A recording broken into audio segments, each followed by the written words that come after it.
Today we're in Manchester to admire one of its most fantastic features, its oldest building, which is the Old Wellington pub directly behind me, which is attached here to Sinclair's Oyster Bar. This pub here, which is obviously, seeing as it's the oldest building in Manchester, it's obviously the oldest pub in Manchester, is situated just in front of Manchester Cathedral. Now, this picturesque square here is more interesting than meets the eye for a couple of reasons we'll get to. But despite how wonderful and beautiful that is, if we just pan over there, we get a clear reminder of how far society has gone and how unlike the rest of the city this pub is.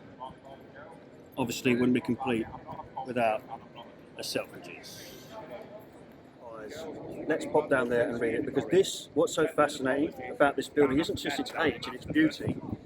This building was actually moved bit by bit.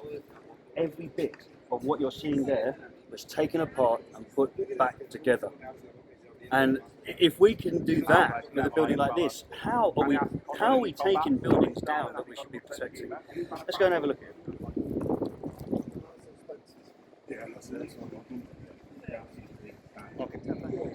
With the wonderful Manchester architecture just situated behind it. See that? You can see the cathedral through that archway there. Not archway. You can see the cathedral through the alley.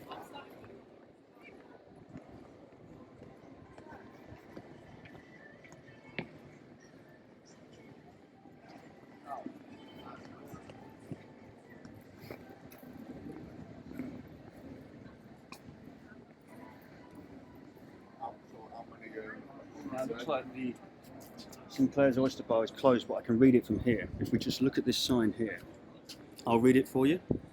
Sinclair's Oyster Bar stood in Market Place and followed the original John Shaw's Punch House, which was shattered by John Shaw in 1738.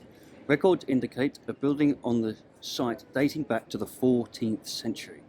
The Punch House housed the first gentleman's club in Manchester and was occupied by John Shaw until his death in 1796 at the age of 83. About 1845, oysters were introduced to the premises and further alcoholic refreshment some 20 years later. In 1971, the building was lifted as part of the Arndale Shopping Centre redevelopment and was reopened in 1981. In 1997, the building, which was largely unaffected by the IRA bomb, was moved piece by piece to Manchester by Manchester City Council in partnership with Manchester Millennium and to its present site in order to accommodate the new pedestrian route from St Anne's Square to Manchester Cathedral as part of the redevelopment. Oh no, I've run out. Hang on. Redevelopment of the old shambles. There we go, got it. So that gives reference to when this whole site was moved.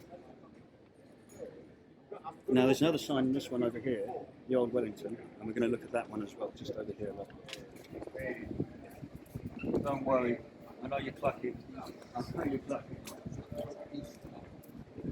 If he goes too long without a drink, he starts to sweat heavily. It's H2O. Have a look behind.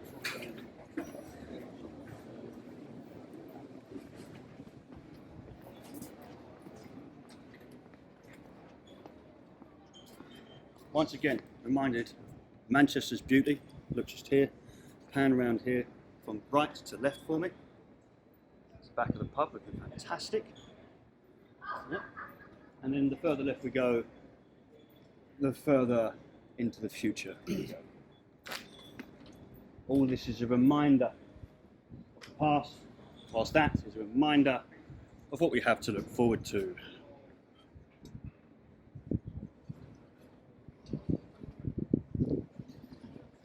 Can you drink this or would it upset your stomach? No, no good. The Old Wellington existed in 1552 when Edward VI was on the throne, in what was then the marketplace and shambles. It is now the oldest building in Manchester, as I mentioned. In 1554 it was purchased by the Byrom family and was part residence and part draper's shop. The third story was added in the mid-17th century. In 1691, John Byrom, who developed phonetic shorthand, was born here.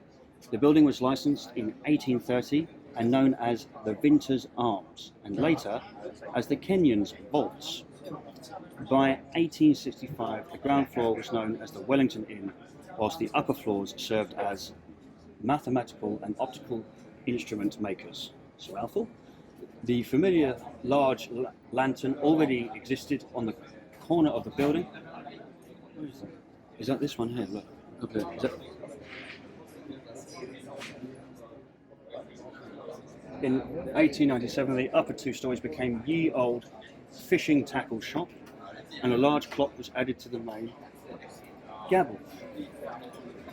In 1974, a concrete raft was cast under the building, and the whole structure raised 1.5 meters. This was a fascinating thing that happened, because this whole structure, these buildings, had two major events happen to them. One where the whole bottom of it was dug out, and then later it would actually be moved down the line. Whole structure raised 1.5 meters. Arndale Centre development. A terrorist bomb caused considerable damage to the Old Wellington and the Arndale Centre in 1996, referring to the IRA. After restoration completed in February 1997, the city centre rebuilding plan involved moving the Old Wellington some 300 metres towards the cathedral. Such a short distance for such a huge job. Over a period of more than 2 years, the building was dismantled, timber by timber, and re-erected here in its new home, where it reopened in November 1999. Stand back from the camera and get another look. Look at these windows. Look, the actual wood, look.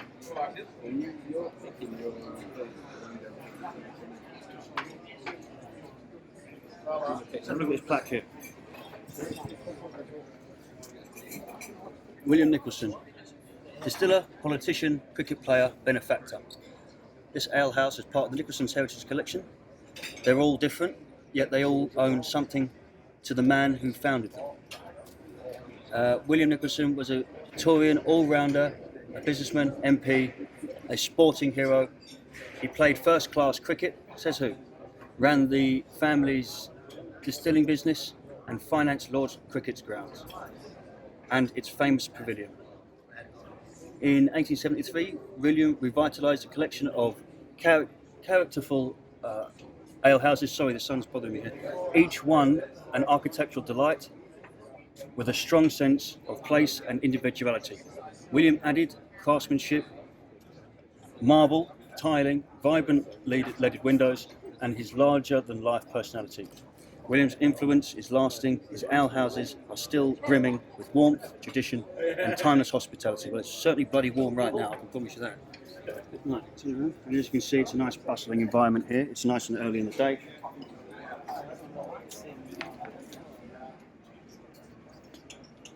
I mean, it's 11 o'clock in the morning. It's 11 o'clock in the morning and already this pub is active. I wonder if the Sinclair Oyster is going to open shortly. So the people of Manchester are very, very lucky to have this. Unfortunately, I can't film in there. Like in many great pubs, it's owned by a brewery. I have to ask them for permission. Sometimes I go to the pubs or I ring ahead. It's owned by a landlord that will let us do it or is enthusiastic about giving us a tour. Unfortunately, I can't do it here, but am I going to go in with a big grin, have a drink in this fantastic property? Yes. And am I a little bit jealous of the people up here for having it? Yes. But I have equal beauty where I'm from. So I will leave you here, which are actually attached to a pub, so I'll leave you to drink here. I'm going to go in there and I'll see you soon. Take care.